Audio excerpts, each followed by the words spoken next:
Morning. I don't know who's responsible every year for ordering the weather. Dallas, I don't know if that's you, but I'll tell you, last several years I've been coming here, attending your annual meeting. You've ordered up some really good weather. So thank God for the nice breeze there. It's welcome. I'm not going to waste any time introducing myself. That's already happened. And I'm not going to waste a lot of time introducing our special guest here today, because I'm sure that they've been sitting over here waiting quite a while to take some time out of their busy schedule to be a part of your meeting today. First up, we've got U.S. Representative Paul Mitchell, represents the 10th District. He's a new member to this district. He graduated from Michigan State University. He was raised in Waterford Township. He owned and operated Ross Medical Education Center. He's a previous chairman of the Faith and Freedom Coalition of Michigan, and he serves on several committees. He serves on the Committee of Education and Workforce, Committee on Oversight and Government Reform, and a Committee on Transportation and Infrastructure. He and his wife have 6 children, and that might be a magic number because I think he was the oldest of 6. So it's 7. Oh, okay. I thought it was 6 and 6. I figured there had to be some kind of a hidden meaning there or something. So anyway, Paul, would you like to come up and say a few words? And by the way, I'd have gone for the polo shirt shorts look, but they say it's not congressional, so that explains that. It's kind of tough for me some days. It's a pleasure to be here to join in this event. I had the opportunity to meet with representatives of the Rural Electric, with Phone Electric, twice since I've been in Congress. They're very active there, and that's a good thing, because there's parts of what we do in the Infrastructure Transition Committee that are vitally important to continue what you do here at the Cooperative Electric. Let me start by saying that the service that you received in the outages this spring really was tremendous here.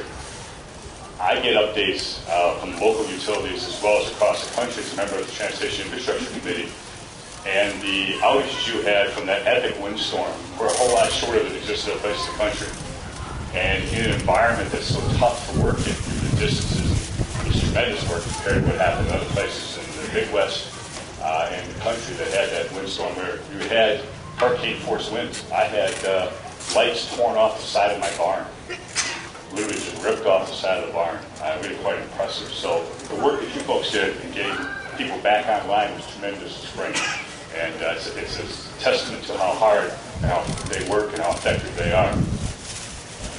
I've also, in terms of working with MECA and the Rural Electric, put through a letter of support to the appropriations process. You can see what's called the Rural Utility Service Loan Program. Some Electric has used it extensively as they put their network up, as they replace parts of the network, and there was worry that that appropriation may not continue. I'm supporting it, and in Congress, Rural Electric has and Rural Utility have had a great deal of support. So I don't think there's a lot of fear of that, but we'll watch it very carefully because it's critical to economic development and the development of continued development of this region. Last but not least, in terms of economic development, being on the Transportation Infrastructure Committee, I'm also supporting continuation of tax credits for the rural railroads, the short-line railroads.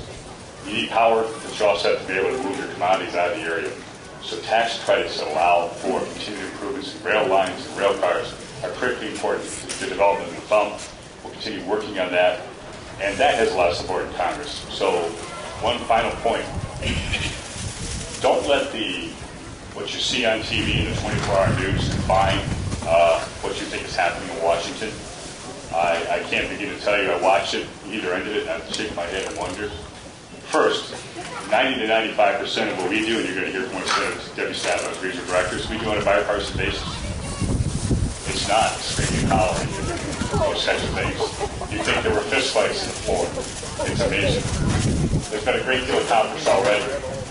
We'll continue to work together as much as we can to get things done, because what I've heard across the district is please get things done and save us all the drama. So don't believe everything you see in the 24-hour news. They have to sell something. And there are people working hard to get things done in Washington. So thanks for your time. It's a pleasure to be here. And it's an honor to represent all of you in Washington. Thank you.